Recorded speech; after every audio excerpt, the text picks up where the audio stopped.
sometimes when I'm just going through the motions at work, another day blurring into the next, I think about this idea, this kind of counterintuitive notion that maybe, just maybe, we're putting in too much effort into these 9 to 5s. These jobs that often feel less like callings and more like, well, just jobs. I know it sounds a little heretical, especially with all the motivational speakers and LinkedIn gurus out there preaching hustle culture and going the extra mile, but hear me out. I'm not saying we should all become slackers or actively try to get fired. That's not the point at all. What I'm getting at is this feeling, this nagging sense that pouring our entire selves, our precious time and energy into something that ultimately might not truly value us or align with our deeper aspirations can lead to a particular brand of burnout.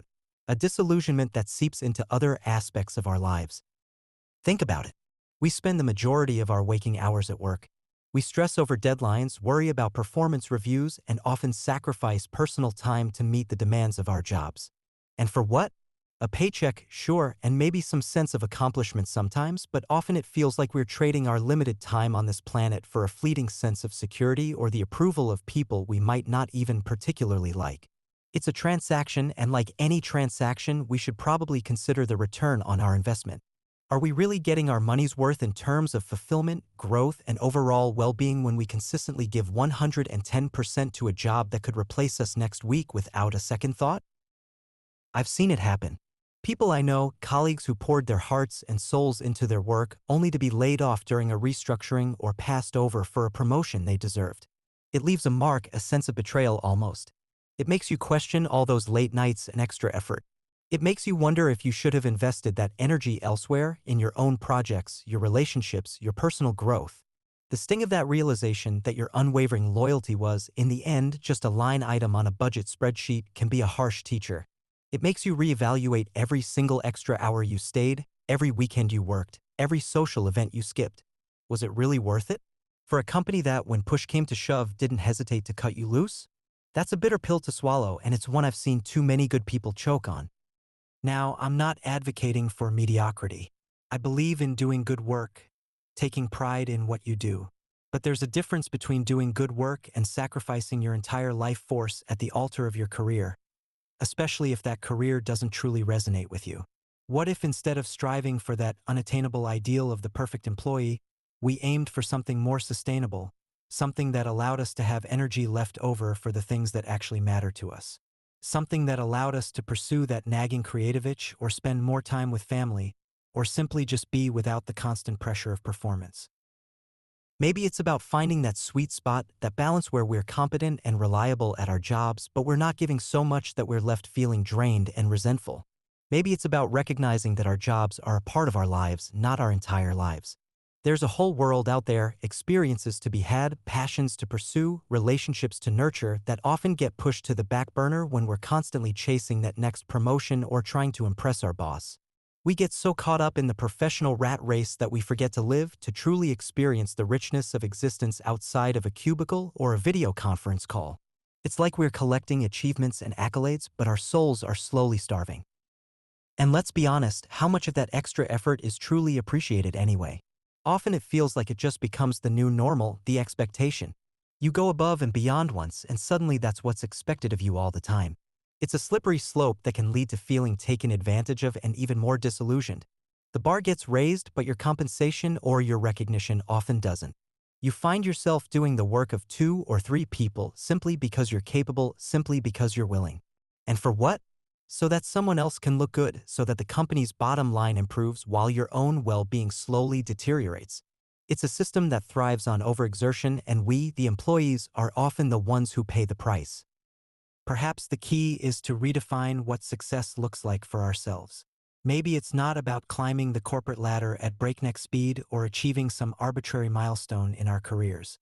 Maybe success is about having a fulfilling life outside of work, about having strong relationships, about pursuing our hobbies and interests, about having the time and energy to actually enjoy our lives. Maybe it's about building a life that feels authentic to us, rather than one dictated by societal pressures or corporate expectations. What if success isn't about how much money you make, but how much time you have, how much joy you experience, how many meaningful connections you forge? These are the metrics that truly matter when you look back on your life, not the number of hours you logged or the projects you completed. This isn't a call to quit your job or to be lazy. It's more of a gentle nudge to reconsider our priorities, to think about where we're investing our most valuable resource, our time and energy. Is it truly serving us in the long run, or are we just perpetuating a cycle of burnout and dissatisfaction? What if we shifted some of that energy away from trying to be the ultimate employee and towards cultivating our own lives? What if we spent that extra hour working on a personal project, learning a new skill, or simply spending time with loved ones? Could that lead to a greater sense of fulfillment and even, ironically, make us more effective in our work because we're coming from a place of balance and not desperation? Consider the concept of good enough at work. Not bad enough, but good enough to meet expectations, deliver quality, and contribute effectively, without necessarily burning the midnight oil or sacrificing your weekends. What if good enough allowed you to pursue a creative passion you've always dreamed of? Maybe writing that novel that's been rattling around in your head, or learning to play an instrument, or perfecting a new recipe. These are the things that nourish the soul, that bring true joy, that give our lives a deeper meaning beyond the confines of a job description. The problem is, we've been conditioned to believe that good enough is synonymous with slacking, when in reality, it can be the pathway to a more holistic and fulfilling existence. The endless pursuit of perfection in a job that might not even be your calling can be utterly exhausting. It's like trying to fill a bottomless pit. No matter how much you pour in, it's never truly full. The goalposts keep moving, the expectations keep rising, and you're left feeling perpetually inadequate, perpetually striving for something that will never quite be within reach. And for what? So you can put another bullet point on your resume, another achievement on your performance review? At what cost to your mental health, your physical well-being, your relationships? The truth is, most companies are not designed to be our therapists, our life coaches, or our source of ultimate fulfillment. They are designed to extract value, and often that value comes at the expense of our personal lives. It's about setting boundaries, saying no to extra work when we're already stretched thin, and reclaiming our time and energy for the things that truly nourish our souls. It's about recognizing that we are more than just our job titles and that our worth is not solely defined by our productivity at work. This isn't about being irresponsible, it's about being strategically responsible with your limited time and energy. It's about drawing a line in the sand and saying, my life outside of work matters. My well-being matters. My personal growth matters. And that's not selfish, it's essential for a truly balanced and fulfilling life. It's a form of self-care that's often overlooked in our fast-paced, work-centric world. Think about the ripple effect of this shift. If you're not constantly exhausted and resentful from overworking, you'll have more energy for your friends and family. You'll be a better partner, a more engaged parent, a more present friend. You'll have the mental bandwidth to pursue hobbies and interests that bring you joy. You'll be able to invest in your own personal development, learn new skills, or simply relax and recharge. This, in turn, can make you a more well-rounded and resilient individual, which ironically can even benefit your work in the long run.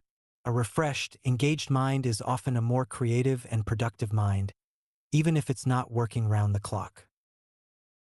This perspective challenges the very core of hustle culture, which often preaches that our self-worth is directly tied to our productivity. It tells us that if we're not constantly striving, constantly working, constantly achieving, then we're somehow falling short. But what if that's a lie? What if our worth is inherent, independent of our career achievements? What if true fulfillment comes from a more holistic approach to life, where work is just one piece of the puzzle, not the entire picture? It's a radical thought, I know, especially when we've been bombarded with messages to the contrary since we were kids. But maybe it's time to question those messages, to forge our own path, and to define success on our own terms. Maybe it's time to embrace a different kind of work ethic, one that values sustainability, balance, and personal fulfillment alongside professional competence. Maybe it's time to stop giving our full effort to something that only takes, and start investing more in ourselves and the lives we want to build. It's a scary thought, I know. It goes against the grain of everything we've been told. But maybe, just maybe, it's the key to finding a little more peace and a little less disillusionment in the strange journey we call adult life. It's not about being less, but about being more strategic with where we allocate our precious resources. It's about understanding that our jobs are a means to an end, not the end itself.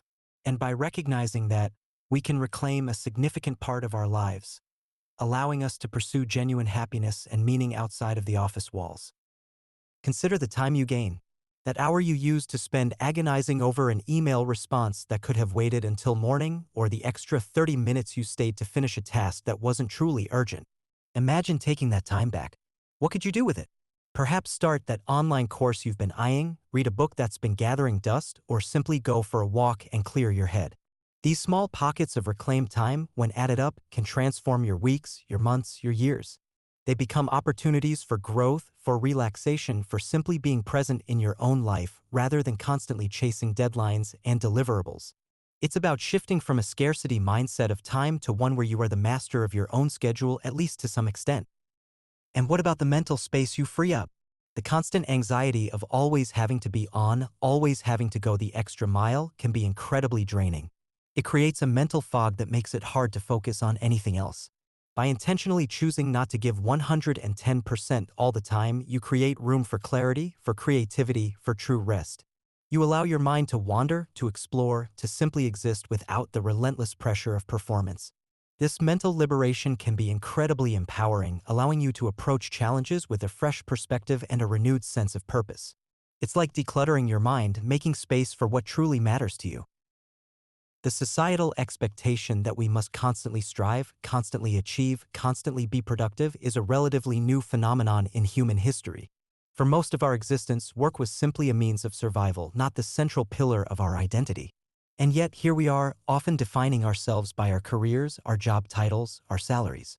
We tie our self-worth to our professional accomplishments, and when those accomplishments fall short, or when the job itself proves unfulfilling, it can lead to a deep sense of inadequacy.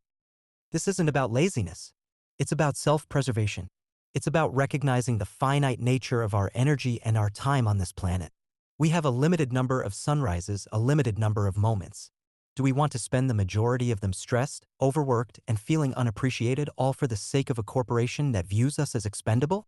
Or do we want to reclaim some of that time, some of that energy, and invest it in the things that truly bring us joy, meaning, and connection? It's a subtle but profound shift in perspective. It's about moving from a mindset of constant giving to one of strategic giving. It's about understanding that your worth isn't determined by how many hours you work, but by the quality of your life, the richness of your relationships, and the depth of your personal fulfillment. This isn't to say that work can't be fulfilling. For some, it truly is a passion, a calling. But for many, perhaps most, it's simply a means to an end. And recognizing that, embracing that, can be incredibly liberating.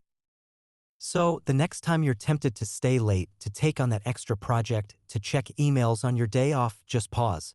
Ask yourself, is this truly serving me? Is this aligning with the life I want to build? Or am I just perpetuating a cycle that leaves me feeling empty and drained? Sometimes, the most radical act you can perform is to simply stop. To say, that's enough for today. To prioritize your own well-being over the insatiable demands of a system that will always ask for more. It's a process, of course. It's not like you can just flip a switch and suddenly be free of all the ingrained pressures. But it starts with a small step, a conscious decision to value your own time and energy more. Maybe it's leaving work on time consistently for a week. Maybe it's saying no to an optional meeting that won't add real value. Maybe it's simply not checking your work email after hours. These small acts of defiance, of self-preservation, can build over time, creating a powerful shift in your life. And what you might find, surprisingly, is that your performance at work doesn't necessarily suffer. In fact, for many, a more balanced approach can actually lead to increased productivity and focus during work hours because you're less burnt out, less resentful. You're coming from a place of choice, not obligation. You're working smarter, not just harder. This is not a blueprint for quitting your job or for becoming apathetic. It is a philosophy for reclaiming your life, for understanding that your job is a part of your journey but not the entirety of it. It's about creating space for joy, for passion, for genuine connection in a world that often tries to convince us that our value is solely tied to our economic output. So, go ahead. Do your job well, but don't give it your entire soul. Reserve some of that precious energy for yourself, for your loved ones, for the things that truly light you up. Because in the end, when you look back, it won't be the extra hours you put in at the office that you'll remember, but the moments of joy, of connection, of genuine living. And that, my friends, is a return on investment that truly matters. It's about building a life that feels rich and meaningful, not just one that looks good on a resume. And that subtle shift, that quiet rebellion against the relentless pull of the 9 to 5, might just be the most fulfilling decision you ever make.